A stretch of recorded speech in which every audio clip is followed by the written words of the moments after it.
Uma faxineira à teia jogou minhas imagens sagradas no lixo de um hospital.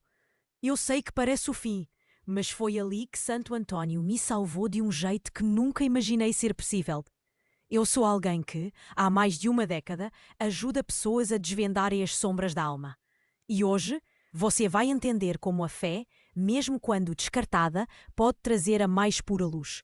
Minha vida, até aquele dia, era um roteiro de repetições, um ciclo de decepções silenciosas. Acordava com o barulho distante dos carros na avenida, um zumbido constante que parecia ecoar o vazio dentro de mim. O cheiro de café amargo se espalhava pela cozinha vazia, mas eu mal sentia o gosto. Vestia a mesma camisa desbotada, os sapatos velhos rangendo-me o asfalto quente da cidade. Cada passo uma confirmação do meu cansaço. Por fora, eu era apenas mais um rosto na multidão. Um homem de 30 e poucos anos, com o olhar fixo no chão, evitando qualquer contato. Por dentro, porém, carregava um peso invisível, uma muralha de concreto que me separava do mundo, me impedia de respirar fundo. Eu via as pessoas rindo, conversando, sentia o vento batendo em seus cabelos, e tudo o que eu experimentava era um vazio que gelava os ossos, o incômodo silencioso que eu me recusava a nomear. O medo constante de ser exposto. Essa sensação de não pertencimento não era nova. Ela me acompanhava desde que me entendo por gente. Lembro de uma vez, ainda criança, de ver um terço de madeira que minha avó tanto prezava. Ele estava sempre sobre a cômoda, intocado. Um dia, simplesmente desapareceu. Não havia vento, ninguém mexeu. Apenas sumiu.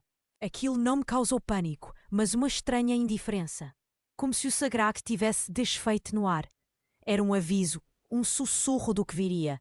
Mas eu era cego demais para ver. Ou melhor, eu queria ser cego. A vida seguiu e, com ela, a doença crónica que me isolou na infância. Não era algo que se via, mas que eu sentia em cada fibra do meu corpo. Um cansaço que não passava, uma dor surda no peito, que parecia espremer o coração a cada batida. Eu respirava, mas o ar parecia denso, pesado, como se eu estivesse submerso em um líquido viscoso. Às vezes, um zumbido agudo preenchia meus ouvidos, distorcendo os sons ao redor, me deixando ainda mais sozinho. Eu tentava ignorar, mas o corpo gritava. A alma, mais ainda, era um grito mudo, preso na garganta. Eu não percebia, mas estava perdendo as bordas. As divisões entre o real e o abstrato se desfaziam. O tempo esticava, encolhia. O silêncio da noite não era mais um repouso, mas um som pesado, que vibrava dentro da minha cabeça. Eu ouvia cada batida do meu próprio sangue, o rangido da casa, o vento lá fora que parecia chorar. Tudo era intenso, tudo era vazio. Eu me sentia flutuar, sem chão, sem ar, um peso enorme no peito que não me deixava afundar de vez. Era uma tortura suave, um convite ao abismo. Aquele vazio que eu sentia no peito, desde criança, começou a ter um cheiro peculiar. Um cheiro de mofo antigo, de abandono, como um porão esquecido que nunca vê a luz do sol. Úmido e empoeirado. A temperatura do meu corpo parecia nunca se ajustar. Ora um calafrio que vinha de dentro, arrepiando cada pelo, ora um calor abafado que me deixava suado, sem febre, sufocando. Minha pele, que antes era só minha, parecia se tornar um invólucro fino, frágil, como papel de arroz, e qualquer toque, qualquer brisa me arrepiava profundamente, me fazia querer desaparecer. Eu sentia a textura do ar, quase granulada, pesada, difícil de engolir. Como se poeira fina entrasse em meus pulmões a cada inspiração. A luz do dia, antes reconfortante, agora me parecia hostil, forte demais, revelando cada imperfeição, cada sombra que eu carregava, me deixando exposto. Eu me encolhia. Não queria ser visto. Não merecia essa clareza. E a pior parte era que eu sabia o porquê. E me arrastava pelas ruas, um fantasma entre os vivos. Via os rostos apressados, as vitrines coloridas, o burburinho da cidade. As pessoas corriam atrás de algo. Dinheiro, status, prazeres fugazes. Eu via o comunicador querido na TV, elogiado por todos, mas sentia um vazio em suas palavras, uma pose ensaiada. Via a artista venerada, aplaudida de pé, mas percebia a solidão em seu olhar, a busca incessante por validação. E o líder confiante, prometendo mundos e fundos, com a voz firme, mas as mãos tremendo sutilmente. Eles eram espelhos, cada um à sua maneira, do meu próprio engano. Eu o julgava, sim, mas era um julgamento que nascia da minha própria ferida. Eles idolatravam o sucesso. Eu idolatrava a minha própria miséria. Orgulho, o orgulho que me impedia de pedir ajuda, de aceitar que eu era um fardo, não para os outros, mas para mim mesmo. Se precisa romper com o engano, escreve: livra-me do engano. A mentira sussurrava: você não merece ser salvo. E eu acreditava. Acreditava piamente. Eu acreditava piamente. E essa crença me trouxe de volta para aquele hospital, mais uma vez. O cheiro de álcool e desinfetante grudava na garganta, misturado ao odor metálico de sangue velho. Um aroma pesado que parecia carregar consigo todas as dores do mundo. As luzes frias do corredor, um branco azulado, faziam a pele parecer pálida, doente. E o som constante dos monitores cardíacos, um bip rítmico, era a trilha sonora da minha própria resignação. Eu estava ali para mais um daqueles exames de rotina, mais uma tentativa vã de entender o cansaço que me consumia, a dor que se aninhava no peito, sem explicação. Na mesinha de cabeceira, quase esquecidas, estavam as pequenas imagens que minha mãe havia insistido em deixar. Um Santo António de gesso, com o seu menino Jesus nos braços e uma singela Nossa Senhora. Eu não as via como símbolos de fé, mas como amuletos, quase uma superstição vazia, um fardo cultural que eu carregava por inércia, sem sentir o calor da devoção. Elas estavam lá, empoeiradas, testemunhas silenciosas da minha indiferença. Então ela apareceu, uma mulher de meia-idade, com o uniforme impecável, o cabelo preso num coque firme e um olhar que não demonstrava piedade, nem julgamento, apenas uma eficiência quase mecânica. Ela era a faxineira, um arquétipo da rotina, da limpeza, do descarte. Seus sapatos faziam o rangido suave no piso encerado, um som que quebrava o silêncio opressor do quarto. Ela varria o chão com movimentos precisos, o balde de água suja arrastando-se levemente, e o cheiro forte de desinfetante fresco, por um momento, sobrepôs-se aos outros. Eu a observei, sem curiosidade real, apenas a letargia de quem espera. Ela se aproximou da mesinha. Eu vi seus olhos, rápidos, passando pelas imagens. Não havia desdém, nem raiva, apenas um reconhecimento frio do que para ela era lixo. Com um movimento rápido, quase automático, ela estendeu a mão. Pegou o Santo António, pegou a Nossa Senhora. Sem hesitar, sem um pingo de emoção, ela jogou no saco de lixo preto, que estava aberto ao lado da cama. O som oco do gesso batendo no plástico foi abafado, mas ecoou dentro de mim. Um eco estranho. Eu não senti raiva, nem choque. A verdade é que por um instante senti um alívio quase culpado. Era como se um peso tivesse sido tirado de mim. O peso daquela fé que eu não vivia, daquelas imagens que não me representavam. Elas eram só gesso, pó, rituais vazios. O lixo era o lugar delas. Eu era o lixo e elas eram parte de mim. Se isso cutucou algo em você, escreva agora. Quero a verdade. Eu acreditava que, no fundo, eu merecia aquele descarte. Mas então, algo se moveu. Não um tremor físico, mas um arrepio que subiu pela espinha, frio e cortante. Uma pergunta se formou, silenciosa, no fundo da minha mente. E se não for sobre o que eu mereço? A mulher terminou de arrumar o quarto. O pano úmido deslizando sobre a superfície da mesinha agora vazia. Um cheiro de limpeza artificial preenchendo o espaço. Ela se virou, deu um aceno de cabeça neutro e saiu. O rangido dos sapatos sumindo no corredor. Eu fiquei ali, deitado, sentindo o lençol áspero sob as costas, o travesseiro macio demais para a minha cabeça pesada. A ausência das imagens era palpável, um buraco minúsculo, mas profundo. Era como se a minha indiferença tivesse sido materializada, jogada fora por alguém que não tinha fé, mas que, paradoxalmente, me fez questionar a minha própria. Ela não me acusou de nada. Apenas agiu. Mas a sua ação, fria e despretensiosa, revelou a frieza da minha própria alma. A ausência das imagens deixou um vácuo no quarto, e um vácuo ainda maior dentro de mim. Eu não sentia a dor da perda, mas a estranha dor de uma oportunidade perdida. O que eu estava prevendo, afinal? O que eu havia descartado antes mesmo que ela o fizesse? A mentira de que eu era um fardo, de que ninguém se importava, parecia ainda mais forte. Mas, ao mesmo tempo, a pergunta persistia. E se houvesse algo mais?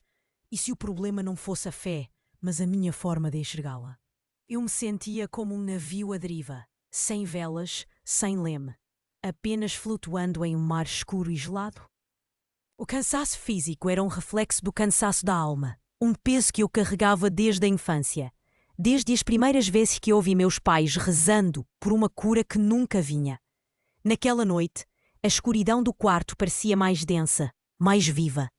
O som dos meus próprios batimentos cardíacos era o único ritmo, forte e lento, ecoando no silêncio. Eu fechei os olhos. O cheiro de hospital ainda pairava, mas agora eu sentia também um leve aroma de jasmim, quase imperceptível, que parecia vir de lugar nenhum. Era um cheiro doce, mas não enjoativo, que contrastava com a esterilidade do ambiente. Eu tentei ignorar, atribuir à imaginação, mas ele persistia, suave e insistente. E então, uma presença. Não era física, não era visível, mas eu a senti. Uma sombra, um peso no ar, uma voz sem som que preencheu cada canto da minha mente. Era uma voz que não falava palavras, mas pensamentos. Você é um fardo, ela sussurrou, a voz fria como um mármore do hospital. Sempre foi. Ninguém te quis de verdade. Nem seu pai, nem sua mãe, nem aqueles que você amou. E Deus, ele te esqueceu há muito tempo. Por que se apegar a gesso e rituais vazios? Você não merece a graça, não merece o amor. Você é o erro. A doença é sua prova. O abandono é sua herança. Eu senti um arrepio gélido percorrer meu corpo, as mãos frias por dentro, a garganta seca. Aquela presença era um acusador, uma força que se alimentava da minha própria miséria, que amplificava cada falha, cada decepção, cada cicatriz. Ela me conhecia. Ela conhecia meus medos mais profundos. Ela sabia que eu acreditava em cada uma daquelas palavras. Se alguém veio à sua mente, envia isso agora para essa pessoa. Ela riu, uma risada sem som, que reverberava na minha alma. Ela zombava da minha pouca fé, da minha pouca esperança. A tentação era grande, me render a essa voz, aceitar o meu destino de abandono. Ela me oferecia uma saída, uma justificativa para o meu fracasso. Era tão mais fácil acreditar que eu era um fardo do que lutar contra isso. Mas ao mesmo tempo, aquela risada sem som, aquele deboche, era como um ferro riscante por dentro da minha cabeça. Eu sempre me vi como uma vítima, sim, mas nunca como alvo de escárnio. E aquela presença me via assim. Eu era um boneco em suas mãos, e ela adorava me ver sofrer. Mas porquê? Por que tanto interesse em minha ruína? Eu não conseguia entender. E só sabia que algo estava muito errado. Aquele interesse em minha ruína, aquele deboche sem som, não era novidade. A voz fria do acusador apenas amplificava um sussurro que eu carregava desde sempre. Uma pergunta se formava, silenciosa e portante, no fundo da minha mente. Por que tanto interesse em minha ruína? Mas a resposta não veio de fora. Ela explodiu de dentro. Eu me vi ali, deitado na cama do hospital, o lençol áspero sob minhas costas, o travesseiro macio demais para a minha cabeça pesada, e percebi que a faxineira não tinha jogado fora apenas as imagens de gesso. Ela tinha jogado fora a minha última desculpa. Eu não podia mais culpar o destino, o mundo ou até mesmo Deus por minha miséria.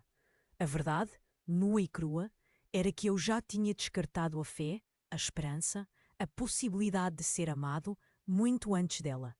O gesso quebrado no saco de lixo era o símbolo perfeito da minha própria alma fragmentada, da minha incapacidade de me apegar a algo maior do que a minha dor, de meu orgulho ferido que se recusava a se render. Eu via a fé como uma fraqueza, uma muleta. Mas o vazio em meu peito, Gritava por algo que eu teimava em rejeitar. Um chamado silencioso que eu me esforçava para abafar. Eu não era uma vítima inocente. Eu era cúmplice da minha própria condenação. Eu acreditava que a doença crónica, que me isolou na infância, não era apenas um fardo físico. Era a prova irrefutável de que eu era um erro. Uma falha irreparável. Eu me convenci de que não merecia amor, que não merecia a atenção de ninguém, muito menos a salvação. Cada relacionamento que desmoronava, cada emprego que eu abandonava, era só mais uma confirmação dessa mentira que eu carregava.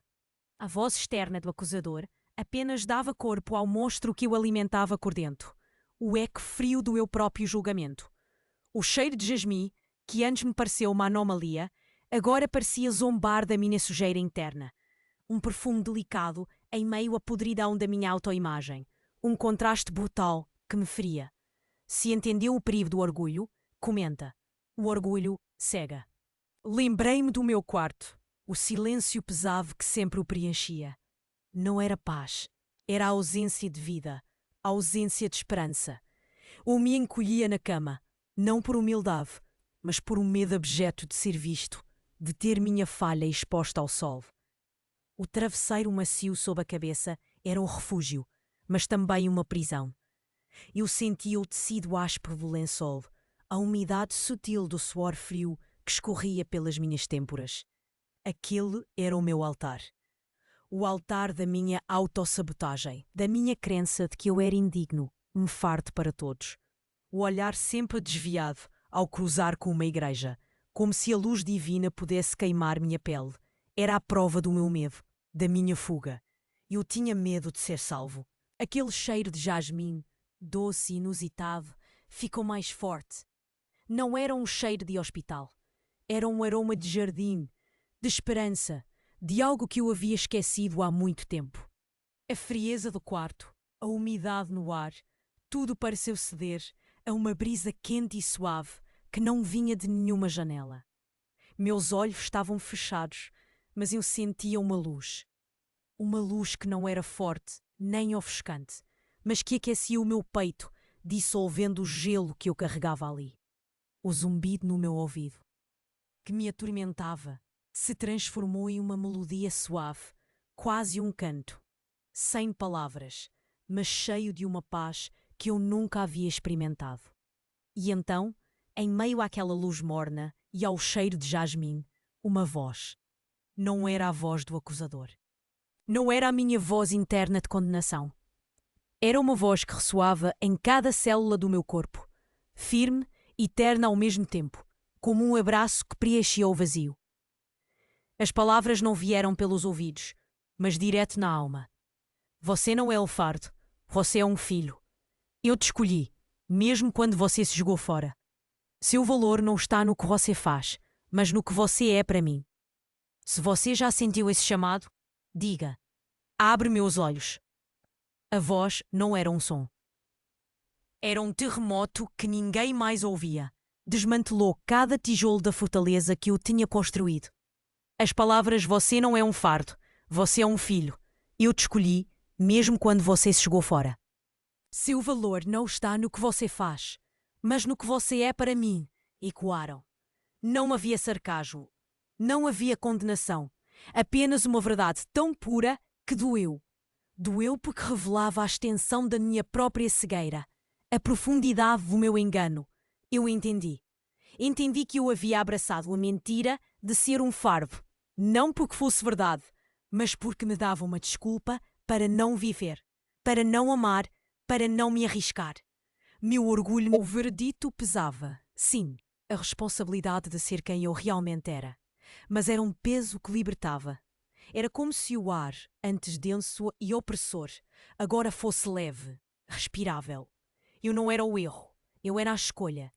Se você está comigo até aqui, diga. A verdade liberta. A luz morna começou a diminuir, mas não sumiu.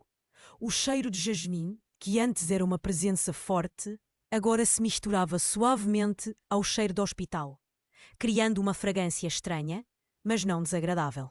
Eu senti o lençol áspero sob minhas mãos, a pressão do meu próprio corpo sobre o colchão. O som dos monitores cardíacos voltou, o bip rítmico. Mas agora não era mais a trilha sonora da resignação. Era o som da vida. Minhas pálpebras, pesadas, se abriram lentamente. As luzes frias do teto, as mesmas que antes me faziam sentir doente, agora pareciam miúdas, distantes, como estrelas pálidas em um céu cinzento. Eu estava de volta, no mesmo quarto, na mesma cama, mas algo havia mudado. O peso no meu peito ainda existia, mas era diferente. Não era o peso do vazio, nem o peso da condenação. Era o peso da consciência, da responsabilidade por essa nova verdade. A verdade de que eu era amado, escolhido. E com essa verdade, vinha a urgência de viver de um jeito diferente. A urgência de viver de um jeito diferente não era uma promessa vazia. Começou na minha rotina. Antes, eu acordava com o zumbido dos carros, o cheiro de café amargo e a sensação de mais um dia a ser suportado. Agora, mesmo antes do sol nascer, um calor diferente me despertava. Eu sentia o corpo leve, as articulações menos rígidas. O primeiro gole de café, ainda amargo, trazia um gosto de recomeço. Eu comecei a caminhar, não mais com o olhar fixo no chão, mas observando as folhas das árvores, o azul do céu, a textura das calçadas sob meus pés. Pequenas coisas, sim, mas que antes passavam despercebidas. O ar da manhã, antes apenas frio, agora tinha um cheiro de terra molhada, de vida que brota. Minha relação com a família, antes marcada por um silêncio pesado e orações mecânicas, também se transformou.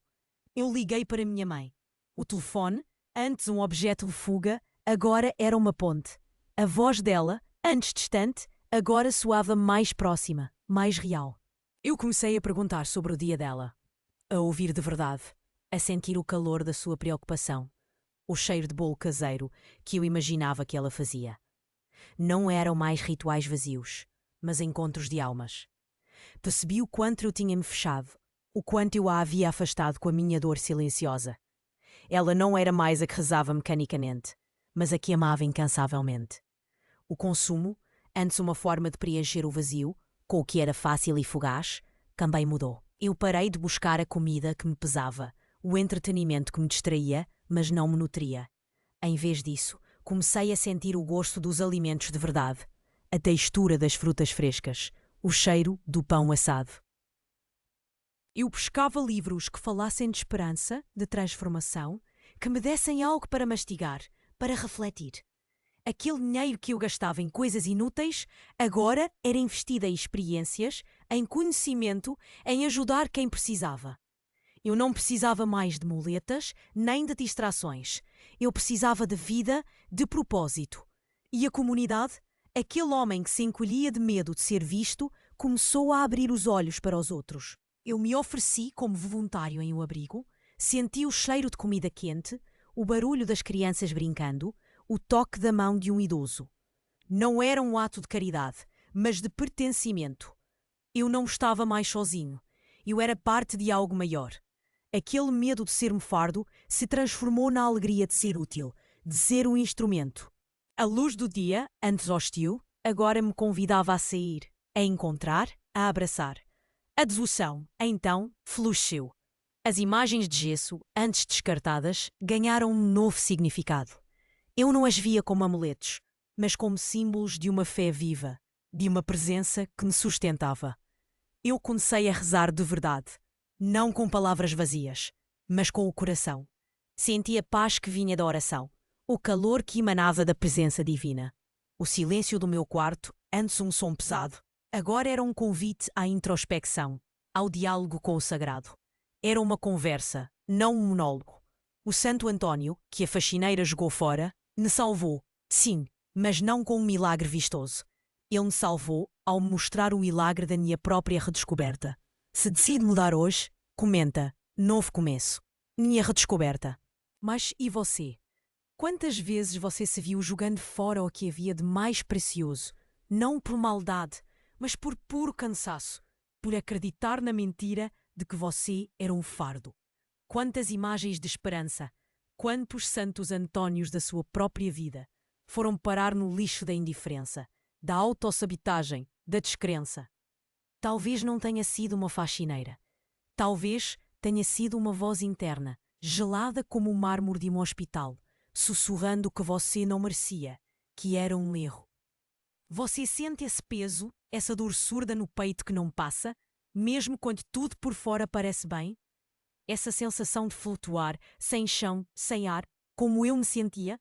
É um grito mudo, eu sei. É o cheiro de mofo antigo, de abandono, que insiste em pairar no seu ar. É o convite ao abismo, disfarçado de alívio. Mas o alívio de se render nunca é verdadeiro. Ele apenas adia a cura, a libertação que você tanto anseia. Você se reconhece nesse vazio? Nesse ciclo de tentativas e fracassos, de relacionamentos que desmoronam, de oportunidades perdidas? Eu te pergunto, qual é o seu gesso que você já descartou? Qual é a sua fé que você permitiu que fosse jogada fora? Não por um ato externo, mas por uma decisão silenciosa e dolorosa da sua própria alma. Se acredita que a consciência continua, escreva. Eu acredito. Essa pergunta, ela arde, ela cutuca. Ela não é para te condenar, mas para te despertar. Para te lembrar que, assim como eu, você também foi escolhido. Você não é um fardo. Nunca foi. Eu senti o cheiro de jasmim, doce e inusitado, que me trouxe de volta. Qual é o seu jasmim? Qual é o sinal de que a esperança ainda pulsa, mesmo sob as ruínas do que você acreditava ser? A decisão é agora, não amanhã, não depois. É neste instante, enquanto você sente a respiração, o calor do seu próprio corpo. É um corte, uma virada. Eu decido hoje. Eu não sou um fardo. Eu sou um filho amado. Eu me rendo à verdade que me liberta. Jesus, eu te escolho. Eu escolho a vida, a esperança, o amor que me foi oferecido, mesmo quando eu me joguei fora. Eu escolho ser curado. Eu escolho recomeçar. Se essa decisão é sua, descreve. Jesus, eu te escolho. Mas o que fazer amanhã de manhã? Quando a luz do sol entrar pela janela e o mundo te chamar de volta à rotina, o caminho não é fácil, mas é simples. 4 passos para começar sua própria redescoberta. Primeiro, leitura. Pegue o Evangelho, qualquer um. Não leia com a mente que julga, mas com o coração que busca. Busque uma frase, uma palavra que te toque. Deixa ressoar em você, como uma melodia suave que te lembra daquela voz. A promessa não é de uma vida sem lutas, mas de uma presença que te sustenta em cada uma delas. Segundo, uma atitude. Escolha uma pessoa em sua vida que você afastou. Pode ser um familiar, um amigo, um vizinho. Envie uma mensagem. Faça um telefonema. Peça perdão, se for o caso. Ofereça ajuda. Reconecte-se. Deixe o calor da proximidade derreter o gelo do isolamento. Sinta a textura da mão estendida. O som da voz que responde. Terceiro, uma renúncia. Há algo na sua vida que te pesa, que te afasta da sua verdade? Um hábito, uma crença limitante, um entretenimento vazio? Renuncie a isso por um dia. Sinta o vazio que se forma e observe o que brota nele. Pode ser desconfortável, mas é um espaço para o novo, para o sagrado. Sinta o cheiro de ar puro que essa renúncia traz. Quarto, uma pessoa. Compartilhe este vídeo, este relato, com alguém que você sabe que está carregando um fardo invisível. Alguém que precisa ouvir que não é um erro, que não está sozinho. Seja a ponte, seja a mão que estende a esperança. Deixe que a luz que te alcançou alcance também a essa pessoa. O Santo António, ele não está no gesso. Ele está na coragem de se levantar, de se ver como filho, não como fardo. Ele está na sua decisão de não jogar fora a fé, mesmo quando o mundo te diz para fazê-lo. Ele está na sua redescoberta, no seu novo começo. Eu te convido a caminhar comigo, a continuar desvendando os milagres silenciosos que transformam vidas. Se você valoriza relatos sem maquiagem, inscreva-se para caminhar comigo. E no nosso próximo vídeo, vamos mergulhar ainda mais fundo na história de como a fé, mesmo nas ruínas, pode reconstruir um futuro impensável. Eu te espero. Pense nisso. O milagre não foi o gesso intacto, mas a alma restaurada. A faxineira, em sua indiferença, tornou-se um instrumento inesperado.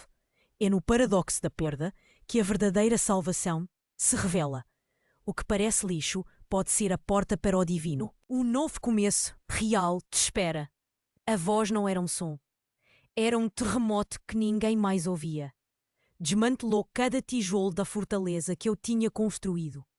As palavras "você não é um fardo" Você é um filho.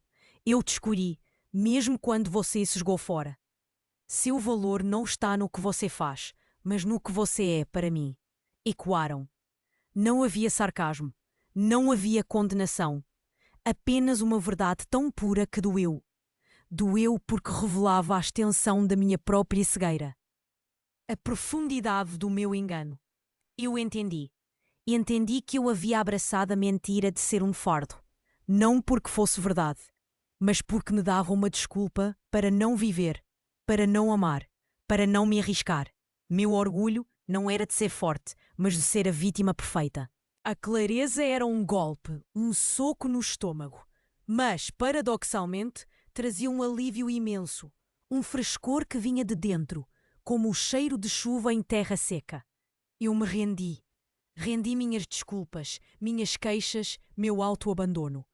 O veredito pesava, sim, a responsabilidade de ser quem eu realmente era, mas era um peso que libertava. Era como se o ar, antes denso e opressor, agora fosse leve, respirável. Eu não era o erro, eu era a escolha. Se você está comigo até aqui, diga. A verdade liberta. A luz morna começou a diminuir, mas não sumiu. O cheiro de jasmim, que antes era uma presença forte, agora se misturava suavemente ao cheiro de hospital, criando uma fragrância estranha, mas não desagradável. Eu senti o lençol áspero sob minhas mãos, a pressão do meu próprio corpo sobre o colchão. O som dos monitores cardíacos voltou. O bip rítmico, mas agora não era mais a trilha sonora da resignação. Era o som da vida. Minhas pálpebras pesadas se abriram lentamente. As luzes frias do teto, as mesmas que antes me faziam sentir voente, agora pareciam miúdas, distantes, como estrelas pálidas em um céu cinzento. Eu estava de volta, no mesmo quarto, na mesma cama, mas algo havia mudado. Eu. O peso no meu peito ainda existia, mas era diferente. Não era o peso do vazio, nem o peso da condenação. Era o peso da consciência, da responsabilidade por essa nova verdade. A verdade de que eu era amado, escolhido. E com essa verdade vinha a urgência de viver de um jeito diferente.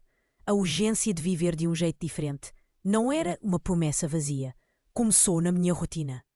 Antes, eu acordava com o zumbido dos carros, o cheiro de café amargo e a sensação de mais um dia a ser suportado. Agora, mesmo antes do sol nascer, um calor diferente me despertava. Eu sentia o corpo leve, as articulações menos rígidas. O primeiro gole de café, ainda amargo, trazia um gosto de recomeço. Eu comecei a caminhar, não mais com o olhar fixo no chão, mas observando as folhas das árvores, o azul do céu, a textura das calçadas sob meus pés. Pequenas coisas, sim, mas que antes passavam despercebidas. O ar da manhã, antes apenas frio, agora tinha um cheiro de terra molhada, de vida que brota. Minha relação com a família, antes marcada por um silêncio pesado e orações mecânicas, também se transformou.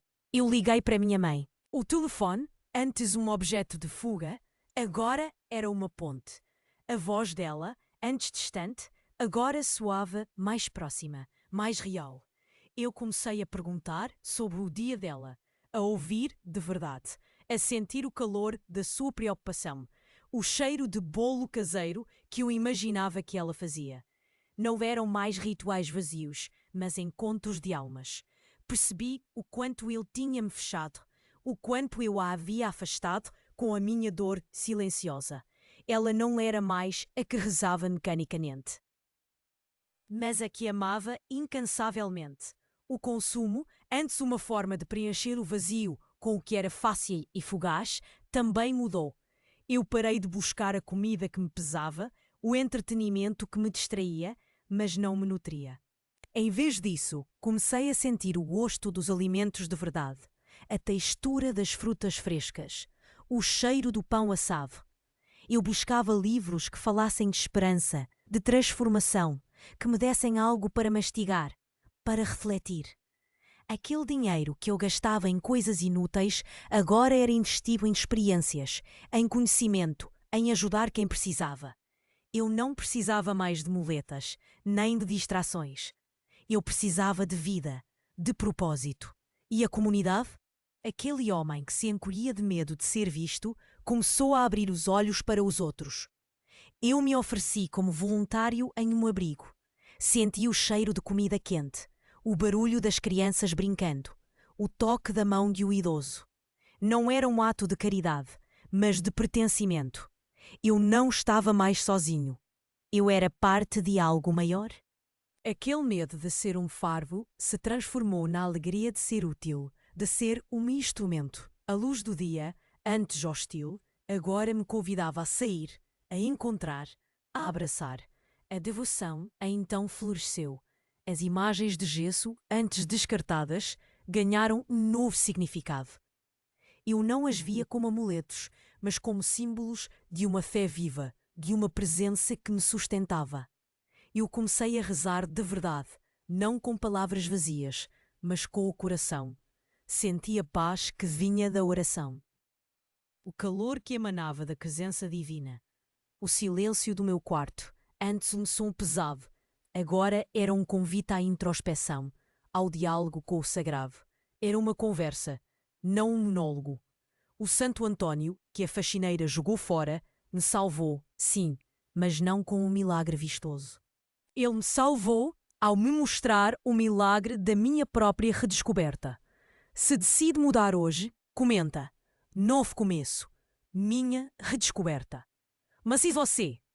Quantas vezes você se viu jogando fora o que havia de mais precioso, não por maldade, mas por puro cansaço, por acreditar na mentira de que você era um fardo? Quantas imagens de esperança, quantos Santos Antónios da sua própria vida foram parar no lixo da indiferença, da autossabotagem, da descrença? Talvez não tenha sido uma faxineira. Talvez tenha sido uma voz interna, gelada como o mármore de um hospital, sussurrando que você não merecia, que era um erro. Você sente esse peso, essa dor surda no peito que não passa, mesmo quando tudo por fora parece bem? Essa sensação de flutuar, sem chão, sem ar, como eu me sentia. É um grito mudo, eu sei. É o cheiro de mofo antigo de abandono que insiste em pairar no seu ar. É o convite ao abismo, disfarçado de alívio. Mas o alívio de se render nunca é verdadeiro.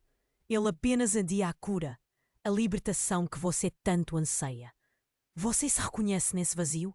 Nesse ciclo de tentativas e fracassos, de relacionamentos que desmoronam, de oportunidades perdidas? Eu te pergunto, qual é o seu gesso que você já descartou? Qual é a sua fé que você permitiu que fosse jogada fora? Depois de um ato externo, mas por uma decisão silenciosa e dolorosa da sua própria alma, se acredita que a consciência continua, escreva: eu acredito. Essa pergunta, ela arde, ela cutuca. Ela não é para te condenar, mas para te despertar, para te lembrar que, assim como eu, você também foi escolhido. Você não é um fardo. Eu senti o cheiro de jasmim, doce e inusitado, que me trouxe de volta. Qual é o seu jasmim? Qual é o seu sinal de que a esperança ainda pulsa, mesmo sob as ruínas do que você acreditava ser? A decisão é agora, não amanhã, não depois. É neste instante, enquanto você sente a respiração, o calor do seu próprio corpo. É um corte, uma virada. Eu decido hoje, ou não sou um fardo, eu sou um filho amado, eu me rendo à verdade que me liberta. Jesus, eu te escolho. Eu escolho a vida, a esperança, o amor que me foi oferecido, mesmo quando eu me joguei fora. Eu escolho ser curado. Eu escolho recomeçar. Se essa decisão é sua, escreve: Jesus, te escolho. Mas o que fazer amanhã de manhã?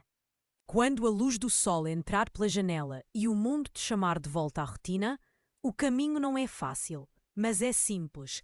4 passos para começar sua própria redescoberta. Primeiro, leitura. Pegue um evangelho, qualquer um. Não leia com a mente que julga, mas com o coração que busca. Busque uma frase, uma palavra que te toque. Deixe-a ressoar em você, como uma melodia suave que te lembra daquela voz. A promessa não é de uma vida sem lutas, mas de uma presença que te sustenta em cada uma delas. Segundo, uma atitude. Escolha uma pessoa em sua vida que você afastou. Pode ser um familiar, um amigo, um vizinho. Envie uma mensagem. Faça um telefonema. Peça perdão se for o caso. Ofereça ajuda. Reconecte-se. Deixe o calor da proximidade derreter o gelo do isolamento. Sinta a textura da mão estendida, o som da voz que responde. Terceiro, uma renúncia. Há algo em sua vida que te pesa, que te afasta da sua verdade? Um hábito, uma crença limitante, um entretenimento vazio? Renuncie a isso por um dia. Sinta o vazio que se forma e observe o que brota nele. Pode ser desconfortável, mas é um espaço para o novo, para o sagrado. Sinta o cheiro de ar puro que essa renúncia traz. Quarto, uma pessoa. Compartilhe este vídeo, este relato, com alguém que você sabe que está carregando um fardo invisível. Alguém que precisa ouvir que não é um erro, que não está sozinho. Seja a ponte, seja a mão que estende a esperança. Deixe que a luz que te alcançou alcance também a essa pessoa. O Santo António, ele não está no gesso. Ele está na coragem de se levantar, de se ver como fio, não como fardo.